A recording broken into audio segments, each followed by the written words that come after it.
Jeanine Pirro, yet another former Fox News host that's been added to this administration, or at least hired by Donald Trump to carry out his agenda. She's going to talk about all that crime that Donald Trump is going to be putting down, and you won't be surprised to hear that she has no idea what the hell she's talking about. I'm not going to bore you with the facts. Don't quote me on that. That was off the record. I can only hire during certain periods once there's been an ad or some kind of posting, and then I can hire.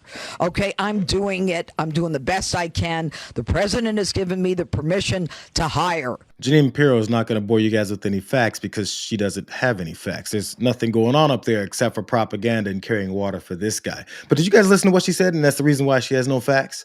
She has a hiring freeze. She's not allowed to hire anything until the president or until something happens where she can then start hiring.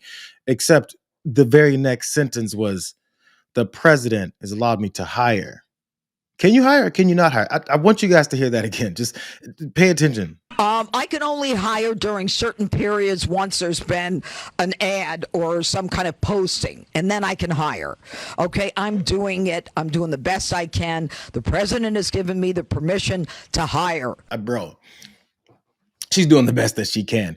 Sadly, the best that she can is to let everyone know that she has absolutely zero interest in actually fighting against crime. And one way that they're talking about all these folks that they're looking to go after, teenagers and try them as adults, is through gun violence. Except she doesn't give a hot damn about that either. Out of time?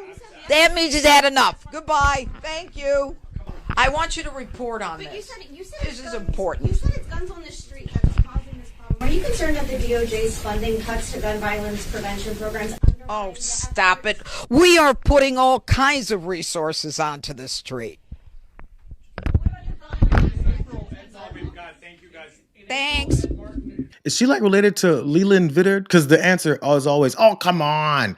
That's the only answer you've got when someone asks you a direct question. This should be an easy question. Again, you're here to fight crime in Washington, D.C. That's why you've unleashed the National Guard, federalized the D.C. police, made it a police state. It's because you're fighting crime, and crime is a lot of time committed, as they were talking about, with guns. And she has no interest in doing anything about the gun violence issue because, come on. Why does that make any sense? Why should anybody trust you? This is nothing new for this party because there's been plenty of instances of gun violence over the years and nothing has been done. In fact, they blatantly say it. It's just we don't like to hold their feet to the fire when it comes to that stuff. Here's a couple of those folks throughout the years talking about how much they really don't care about gun violence, especially when it killed children in schools in America. Is there anything Congress should be doing, anything the Republican conference should be doing about people that are dying from violent gun violence? Yeah, the first thing in any kind of tragedy I do is, as I pray for the victims, pray for their families. I really get angry when I see people trying to politicize it for their own personal agenda. It just seems like on the other side, all they want to do is take guns away from law-abiding citizens. I'm calling on the people of Tennessee today to pray for the families of victims, for the Covenant family, for those courageous officers, for the family of the shooter, for those who are hurting and angry and confused. It's a horrible, horrible situation, and we're not going to fix it. Criminals are going to be criminals. I don't see any real role that we could do other than mess things up. If somebody wants to take you out and doesn't mind losing their life, there's not a whole heck of a lot you can do about it. There's really, I don't think you're going to stop the gun violence. I think you've got to change people's hearts. Why are people allowing this administration to go around talking about how Democrats don't want to do anything about crime? We've had complete years, decades of evidence from these folks that have no interest in stopping crime. I mean, specifically gun violence. Maybe it's because the NRA pays them to care nothing about gun violence when it kills children in schools and people in concerts and folks at 4th of July gatherings. Any place where people have a nice shot at murdering a bunch of people just because, they want to. They've already told us they have no interest in doing that. Why would we believe them when they now say that they're unleashing the National Guard on Washington, D.C. because they now care about violence? They didn't care about it before. When it was your children dying, they don't care about that stuff. As a matter of fact, that was then, and this is now back to Jeanine Pirro, again, being asked about the plans for stopping violence in D.C. You just walked through the changes you'd like to see from the punitive aspects. What about preventative? Do you or the president plan to do anything to address the root causes of crime in D.C., such as truancy?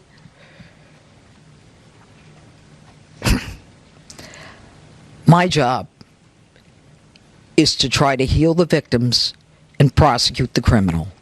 Everybody else can deal with rehabilitating the individual. I honestly am not concerned about why they commit crimes. My concern is if they commit crimes. My concern is the victims of the crimes. That's my job as a U.S. attorney. It's just said right in front of you. There's no policies, there's no agendas, there's no programs in place. I mean, there's some, but it's done by community levels, but definitely not from Republican leadership that's looking to prevent crime, to find the root sources of crime and make sure those things don't happen. Their job is to punish people, and they want more of that because it's a big money-making scheme. We already know that. There's private prisons. This country has the most incarcerated people in the world. So if that's the case, and they're making money off of imprisoning people because that's what this country was built on, enslaving people and having them work for free because lazy people don't like to work, that have all these billions of dollars that are stealing more from us right now, why would they change that up? She scoffed at the question. Why would I want to stop crime? What I want are victims. So if you've been a victim and you've been standing there next to Republicans, what makes you think they actually care about what happened to you? What they care about is using your grief and your trauma to promote themselves to more positions of punishing people and making money off of your grief and your trauma. There really should be no one that supports these folks. Even if you're like, yeah, they're being so tough on crime. Don't you want your daughter, your brother, your sister, your mother, your grandmother, your aunt, your uncle, your father to not have gone through what they went through and maybe are no longer with us? They do. They want you to go through this pain so that they can profit off of it. There's someone else that's working with this administration that's going to make this very clear too. Her name is Caroline Leavitt. She was at a press conference yesterday, and she was then talking about what they're going to do with homeless folks in D.C. Regarding the president's efforts in Washington, D.C., do you have any specifics about how homeless people will be dealt with, where they would be moved to? What does this look like? I do, yes, and it's an important question, so thank you for raising it. The Metropolitan Police Department, with the support of the new federal agencies who have been surging on the streets of the District of Columbia, are going to enforce the laws that are already on the books here in Washington, D.C. For far too long, these laws have been completely ignored, and the homelessness problem has ravaged the city. So D.C. Code 22-1307 and D.C. Municipal Regulation 24-100 give the Metropolitan Police Department the authority to take action when it comes to homeless encampments. So homeless individuals will be given the option to leave their encampment, to be taken to a homeless shelter, to be offered addiction or mental health services, and if they refuse, they will be susceptible to fines or to jail time. Again, these are pre-existing laws that are already on the books. They have not been enforced, which is part of the reason for this federalizing of the National Guard to bring in this assistance for law enforcement. While we are targeting criminals and trying to remove criminals off of the streets, we also want to make DC safe and beautiful, and that involves removing mentally disturbed individuals and homeless encampments as well. Okay, so it's part of the beautification process. They want to get folks off the streets. It's dirty, it's filthy, people live there, trash builds up. We've seen all that happen in major cities across the country. That's what they want to do. And the result, it seems like it's some kind of assistance, right? Well, we're going to get folks off the streets, going to put them in shelters, and then also maybe get them some mental health and drug addiction treatment. Except they have no care for doing those things. And as a matter of fact, the bottom line, the back end of that, if they refuse these things, I'm not sure if you guys heard this part, is then we start throwing homeless folks into jail. And then Washington, D.C. starts to look like what Los Angeles was looking like when these ICE agents ran through the streets and said, you don't look like you're supposed to be here. Let's swoop you up, throw you in a van, and take you off to some place and make it a new prison for now homeless people. I have some details about what those shelter situation is like, because, it sounds like it's looking to start with a little bit of help, right? So I looked into it. There are very few beds available in Washington. That's what Jesse Rabinowitz with the National Homeless Law Center said. There are a handful of shelter beds available in far-flung parts of the city, often in parts of the city where people don't want to be. That's the first part. There's actually not that many shelters. So is there a plan to build more shelters? I don't remember hearing that as a part of this whole plan that ended in incarceration, but there's still more information about this. Here's what one of those folks that NPR talked to about the situation that's out on the streets. He said, I prefer to sleep under the stars. That's what Dallas Bossert said. He's 64 years old.